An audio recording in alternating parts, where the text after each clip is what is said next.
មានមនុស្សច្រើនអ្នកណាស់ដែលពិបាកចិត្តថាតើគួររៀន survey ឬក៏គួររៀន topic ពិបាកចិត្តធ្វើអីរៀនមួយណាក៏បានដែរឲ្យតែរៀនចេះតែតាមពិតសំខាន់ណាស់គឺថាគោលដៅរបស់យើងទេដល់ពេលនេះអ្នករៀន survey ក៏ដោយអ្នករៀន topic ក៏ដោយគឺអាស្រ័យទៅលើគោលដៅទេជាដំបូងណាបើសិនជាយើងពិតជាបញ្ញត្តិខ្លាំងណាស់បញ្ញត្តិដូរ top បញ្ញត្តិដូរវីសាខ្ញុំត្រូវការកម្រិតភាសាឥឡូវមិនឥឡូវអីពេកទេតែ6ខែឬក៏1ឆ្នាំក្នុង1ឆ្នាំខ្ញុំត្រូវការភ្លាមអញ្ចឹងអ្វីដែលខ្ញុំណែនាំគឺ topic មួយtopic មួយគឺសំដៅទៅលើកម្រិត1និងកម្រិត2ហើយឥឡូវវាពិសេសត្រង់ថា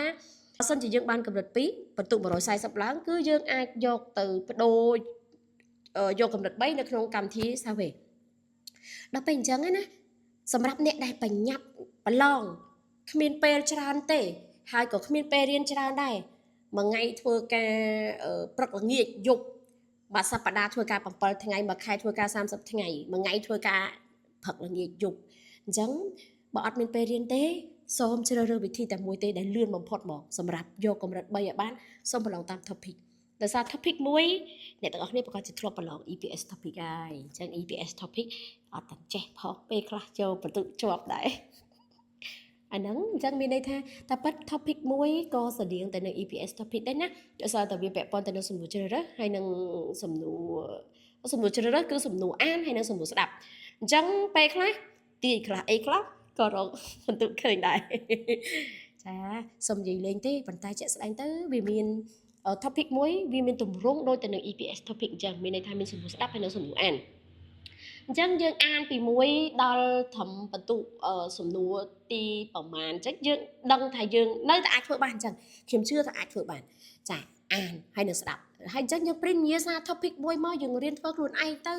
ព្រោះវាស្តៀងតែ EPS topic ដែរហ្នឹងអញ្ចឹងយើងព្រិនតែនិយាយសារឲ្យយើងរៀនទៅគឺប្រឡងដល់កញ្ចប់ឲ្យ topic មួយ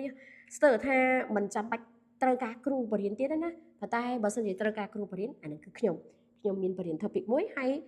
រៀនវិញ្ញាសាសុទ្ធជិលវែងឆ្ងាយច្រើនព្រោះ topic មួយគឺសម្រាប់ប្រឡងបុកយកប្រឡងយកបន្ទុកឲ្យបានកម្រិត2អាហ្នឹងគឺយើងរៀនតាមវិញ្ញាសា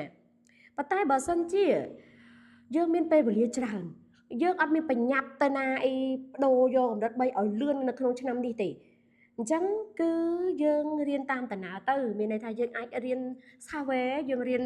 កម្រិត1ប្រហែល 4-5 ខែអញ្ចឹងទៅកម្រិត2 5 ខែអញ្ចឹងទៀតទៅកម្រិត3 6 ខែអញ្ចឹងទៀតទៅអញ្ចឹងយើងអត់មានបញ្ញត្តិទៅបដូរវីសាអីផងហើយយើងក៏មានពេលច្រើនដែររៀនយកចេះទៅហើយបើថាយើងអត់មានពេលអានឹងចាំយើងសម្រុកទៅរៀន